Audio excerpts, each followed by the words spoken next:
I'll take another bourbon, please, and whatever my friend here is having. Coming right up. Keep the tab open. Yeah, please, just go ahead and slide that coaster over. You've got the thousand-yard stare of someone who just survived a brutal quarterly review. Or maybe, like, a surprise corporate I reorganization. see that look a lot in here, usually around 6 p.m. on a Friday. Right. Well, take a breath, take a sip. Let me put whatever you are going through into perspective today. Because whatever toxic management, passive aggressive emails, or, layoff anxiety you're wading through right now, I promise you it is absolute child's play. It can always be worse. Oh, it is nothing compared to the masterclass in workplace dysfunction we are looking into tonight. Welcome to the deep dive. Usually history gets handed to us like a dusty, boring textbook. But the source material we are unpacking today, it completely transforms one of the most notoriously confusing eras of Chinese history into the ultimate cutthroat corporate drama. Which is really the only lens that makes the sheer scale of the chaos digestible. Exactly. I'm talking about the total bankruptcy of the Tang Dynasty group and the 50-year bloodbath that followed, which is known as the Five Dynasties and 10 Kingdoms.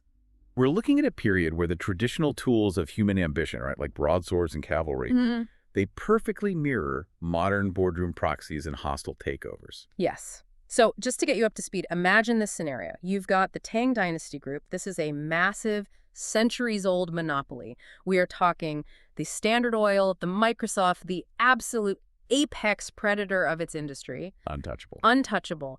And then suddenly they go bankrupt. Chapter 11, doors closed. The entire board of directors is wiped out. Just gone overnight. Gone. Hmm. What follows is this brutal scramble where former employees, regional managers, and literal security guards fight to the death over the remaining assets, and they launch their own rogue spin-off companies. And the key to understanding this era is recognizing what happens in that power vacuum. Because when a monopoly like that falls, the market doesn't just open up, it violently fractures. Yeah. The entire concept of institutional legitimacy just vanishes. Totally vanishes. Let's look at the very top of the org chart, right? The northern headquarters. Geographically, this was the central plains of China, the traditional seat of power. The prestige market. Yeah, in our corporate terms, this is the New York HQ, the C-suite. In the historical texts, this northern sector is known as the Five Dynasties because 5 different regimes rotated through the capital. I won't bore you with all their specific names, but just know that everyone up north was absolutely obsessed with being recognized as the legitimate CEO. Right, they wanted the title. They wanted the corner office, and they did not care who they had to step on to get it. But the turnover rate was catastrophic. Yeah. I mean, we are looking at 5 entire dynasties and 14 different emperors crammed into a span of just 50 years. Let's just do the math on that for a second. 50 years, 14 CEOs. That's absurd. The average tenure of an emperor during this time was literally shorter than the standard 90-day probation period at a modern Silicon Valley startup. The business model of the Northern HQ was essentially, CEO rotates and next year it's my turn. Which is a terrible business model. Right. You'd have a regional VP of sales who would execute a hostile takeover, meaning he would march his armies into the capital, assassinate the guy in charge, rebrand the company, sit in the big chair, and feel like he ruled the world. For a very brief moment. Yeah, because 24 months later, his own director of marketing would do the exact same thing to him. So I have to ask you, looking at this incredibly toxic corporate culture where CEOs are violently overthrown by their own inner circle on a daily basis, why would anyone even want the top job? I mean, the severance package is literally death. It's a natural question. But you're looking at it through the lens of ambition. Well, yeah, they wanted to be the boss. But what's fascinating here is that seizing the throne wasn't actually about ego or wanting to manage the empire. It was purely about survival. Wait, hold on. You're telling me these guys assassinated the emperor because they were scared? Essentially, yes. It sounds like a terrible excuse for just wanting the crown. I mean, you don't accidentally stage a military coup because you're feeling a little anxious. It sounds counterintuitive, I know. But think about the zero-sum environment a total collapse of authority creates. In a power vacuum like the northern headquarters, there are no laws protecting you. Okay, right. No HR department to file a grievance with. Exactly. If you are a powerful general with a massive army, you are inherently a threat to whoever sits on the throne. If you don't take the top seat, the person who does take it will inevitably look at you, realize you have the power to overthrow them, and they will eliminate you first. Oh, wow. So it's preemptive. You don't seize the throne because you want the job. You seize it because it's the only way to ensure you aren't executed by whoever else might seize it. It is the ultimate defensive maneuver, just masquerading as an offensive one. Okay, that paints a terrifying picture. You're Well, trapped on a treadmill of paranoia. If you stay a manager, you get fired. And by fired, I mean beheaded. right. And if you become CEO, you spend every waking moment waiting for the next guy to behead you. It lose. So, if the New York HQ is a literal meat grinder, I'm packing up my desk. What is the rest of the company doing?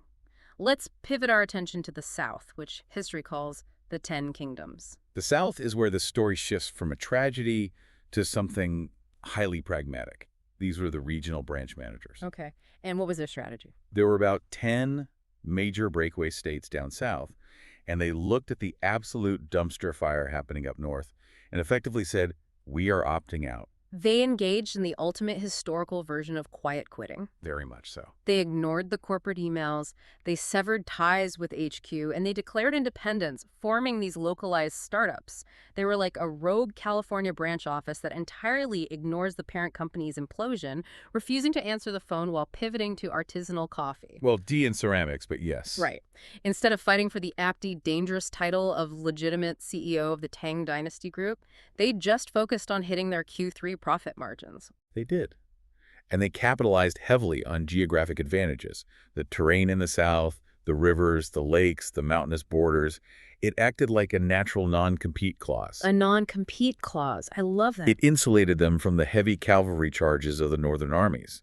Because they weren't pouring all their capital into constant warfare, they could fundamentally redefine what success looked like in a failing system. So walk us through that. How exactly were they redefining success while the world was falling apart up north? By investing in long-term infrastructure and sustainable wealth. Take the Wuyu Kingdom, for example. Okay. While the North was assassinating a new boss every 3 years, Wuyu was utilizing its troops not to fight, but to build incredible seawalls along the coast and dredge the Qintang River. Wait, they turned their army into a construction crew. Exactly. They realized that their primary asset wasn't military dominance. It was maritime trade and agriculture. They built water management systems that protected their farmland from flooding. They essentially repurposed their military budget into a massive public works and R&D department. So they were playing the long game while the North was day trading. Perfectly said. They pivoted to export trade. They started planting tea. They fired high-end ceramics. They were building cultural IP. I mean, they were writing poetry and running highly profitable lifestyle businesses. Very lucrative ones. Yeah. But that brings up the obvious elephant in the room that you, sitting right here with your drink, are probably wondering.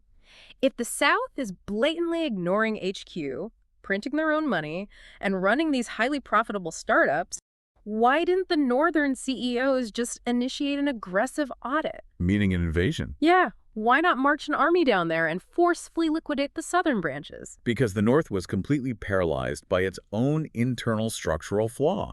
They couldn't project power outward because they suffered from an absolute fundamental breakdown of internal trust. Right. I actually found a quote in the source material that perfectly captures this trust crisis. There was a general at the time named An Chungrong. He dropped a line that is basically the mission statement for this entire era. He said, and I quote, "Our emperor's born. The one with the strongest army gets to be it." Which is the exact definition of power decoupled from legitimacy. Right. If we translate his quote for our corporate deep dive today, he basically said, "Are CEOs chosen by God or the board of directors? No. Whoever has the most guys and the biggest guns gets to be CEO." In a healthy corporation, a CEO has power because the board grants it, the shareholders back it, and the legal system enforces it. There is a structure of legitimacy that everyone agrees upon. A social contract, basically. But in the 5 dynasties, the only metric was brute force. And when brute force is your only metric, you create a vicious, never-ending loop of paranoia between management and the employees. Let's break down that loop because it is the ultimate HR nightmare. The emperors in the North were terrified of military mutinies. They knew exactly how they got the job by betraying the last guy. Right, they set the precedent. So these CEOs spent all their time plotting how to lay off their top generals. And by lay off, I mean weaken them, strip their assets, or just straight up execute them in the courtyard. And the generals were fully aware of this. They knew the CEO was looking at them as a massive liability that needed to be liquidated. So the generals, fearing these extreme, literal cutthroat layoffs, would preemptively optimize the CEO. Optimize. Yeah, they'd think, well, human resources coming for me tomorrow, so I'm going to march my troops into the palace today, remove his head, and take his job. It's a toxic cycle of what people nowadays call involution. Oh, the rat race on steroids. Exactly. It's that exhausting, endless rat race where everyone is working 10 times harder, pulling all-nighters just to survive, but no actual value is being created. The entire corporate energy is spent just trying not to get murdered by the guy in the cubicle next to you. And we have to consider how this involution impacted the consumer, or in this case, the general public. Because while the middle and upper management are slaughtering each other in the boardroom, the everyday citizens are paying the ultimate price. Just massive collateral damage. This total lack of institutional stability was economically devastating on a granular level. Oh, it was a nightmare for the end user. Imagine you are a regular citizen, like a farmer in the Central Plains. On Monday, you scrape together your savings and pay your taxes to the Liang dynasty. Okay. On Tuesday, the Jin dynasty initiates a hostile takeover. They march into your city, rebrand the local government, and guess what? Your tax receipt from Monday doesn't count anymore. The new management demands you pay taxes all over again. The currency depreciated incredibly fast because the government backing the copper coins might not exist by the end of the week. Trade in the north practically ground to a halt. I can't even imagine trying to run a business in that environment. It perfectly illustrates what happens to any institution when it relies solely on coercion. Loyalty dies the very moment a better offer or a bigger army appears. When a company's only retention strategy is fear, the employees will eventually realize that violence is the only effective form of negotiation. Okay, but you're losing me here a bit on how this ever gets fixed. You have this absolute bloodbath going on for half a century. The North is a revolving door of dead CEOs. The South is a bunch of rogue tech bros making money and ignoring the chaos, and the public is completely impoverished. It's unsustainable. How do you actually stop a cycle like that? You can't just send out a company-wide memo asking everyone to please put down their broadswords. You can't. You have to completely change the incentive structure of the entire system. Hmm. And that brings us to a high-level executive who finally figured out how to do it. His name was Zhao Guanyin. Okay, I read about this guy. He was a top general for the later Zhou dynasty, powerful, well-connected, heavily armed, and he pulls off something called the Yellow Robe Mutiny. Which is very dramatic. Basically, his troops drape a yellow imperial robe over him, effectively saying, "Congratulations, you are the new CEO." He executes a relatively bloodless hostile takeover, ousts the old management, and founds a brand new parent company, the Song dynasty. But I have to ask you, was he really just sitting there minding his business when his troops forced him to be emperor? It sounds like a highly staged PR stunt. Most historians agree it was absolutely staged. Right. It gave him plausible deniability. Ah, clever. He could claim he didn't want to betray the previous emperor, but his employees simply demanded it. But what matters isn't how he got the job. It's what he did once he sat in the corner office. Zhao Guanyin was a student of history. He had lived through this toxic corporate culture his whole life. He sits in the CEO chair and realizes something crucial, right? The company will go bankrupt if this mutiny standard operating procedure continues. Yes.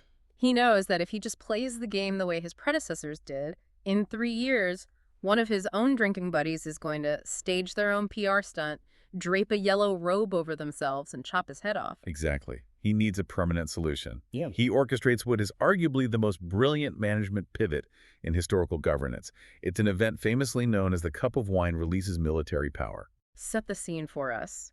How does a cup of wine stop 50 years of corporate warfare? It's late at night. Zhao Guanyin invites all his top generals, the very same men who just helped him execute his hostile takeover, to a private, lavish banquet. Okay. The food is excellent, the wine is flowing, the mood is celebratory. And then, at the height of the dinner, Zhao Guanyin dismisses the servants, looks at his closest allies, and starts crying. Wait, he guilt trips them. The supreme military commander of the empire just starts weeping into his cup? He does. He looks at them and says, "I haven't slept a wink since I took this throne. I spent every night terrified." Wow. The generals are confused and ask him why. He replies, "Which of you doesn't want this throne? What happens when one of your subordinates decides they want wealth and status, throws a yellow robe on you while you're sleeping, and forces you to march on me?" He just calls it out. He names the unspoken fear out loud in the room. He puts the paranoia right on the table. And The generals must have been terrified at this point.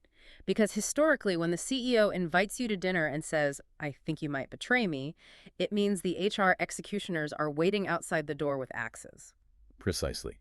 They immediately drop to their knees, begging for their lives, swearing their loyalty. Hmm.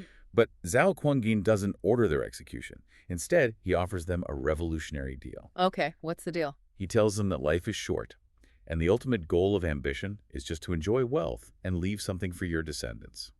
He says, surrender your military commands, give up your armies. In exchange, I will give you massive estates, astronomical salaries, and the best agricultural land in the empire. No way. He says, go home, buy some nice real estate, listen to some music, and enjoy a luxurious, extremely wealthy retirement. Let's arrange marriages between our families so we can just be rich relatives. But I'm still trying to figure out the mechanics of this. Why didn't the generals just say, sure, we'll take the money, and then use that money to fund an army to kill him anyway? How did he actually enforce this? Because of the structural strings attached to the buyout, the deal required them to physically hand over their military seals, the actual authority to command troops. Ah, they had to give up the passwords. Exactly. Zhao then dispersed their loyal veteran units across different regions and reassigned them under civilian oversight. He sent these generals to luxurious estates far away from their traditional power bases. Brilliant. They had unimaginable wealth but zero local authority and zero access to armed men. That is literally the invention of the modern corporate golden parachute. It really is. Instead of a bloody layoff, which would have sparked another massive civil war, he bought out his toxic board of directors with an absolutely irresistible severance package. What is truly genius about this is that Zhao Kunjin didn't try to fight human nature. He understood that these generals were driven by self-interest and a profound desire for security. Right, because before, you had to kill the boss to feel secure. In the old system, yes, the only way to achieve security was to seize the throne. Zhao just changed the incentive structure. He redirected their greed and their anxiety away from political power and toward personal financial security. He made it vastly more profitable and much safer for them to retire than to rebel. It's a masterstroke of management. He basically told them, I will pay you an obscene amount of money to go away, buy a yacht, and never check your email again. I mean, who wouldn't take that deal? They all took it. And it completely worked.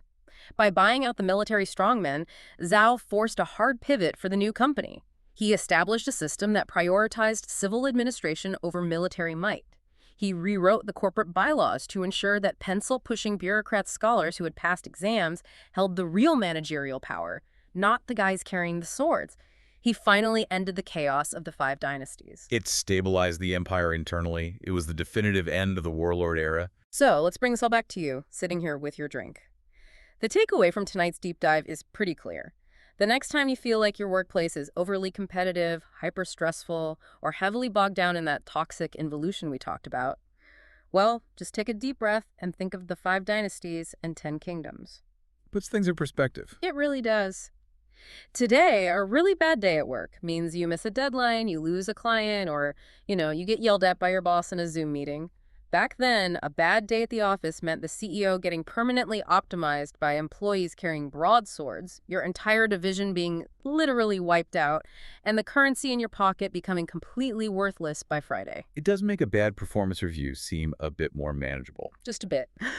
However, Zhao Kunyan's brilliant solution leaves us with a very lingering, dangerous question. One that the Song dynasty would eventually have to answer the hard way. What's that? Well, he brilliantly solved his internal mutiny problem by buying out his generals and pivoting the company to focus on civil management over military might. He neutralized the threat from within the building. Right. But if you deliberately strip a corporation of its most aggressive, heavily armed generals just to maintain peace in the boardroom, doesn't that leave the company incredibly vulnerable to a hostile takeover from outside competitors who don't care at all about your stock options?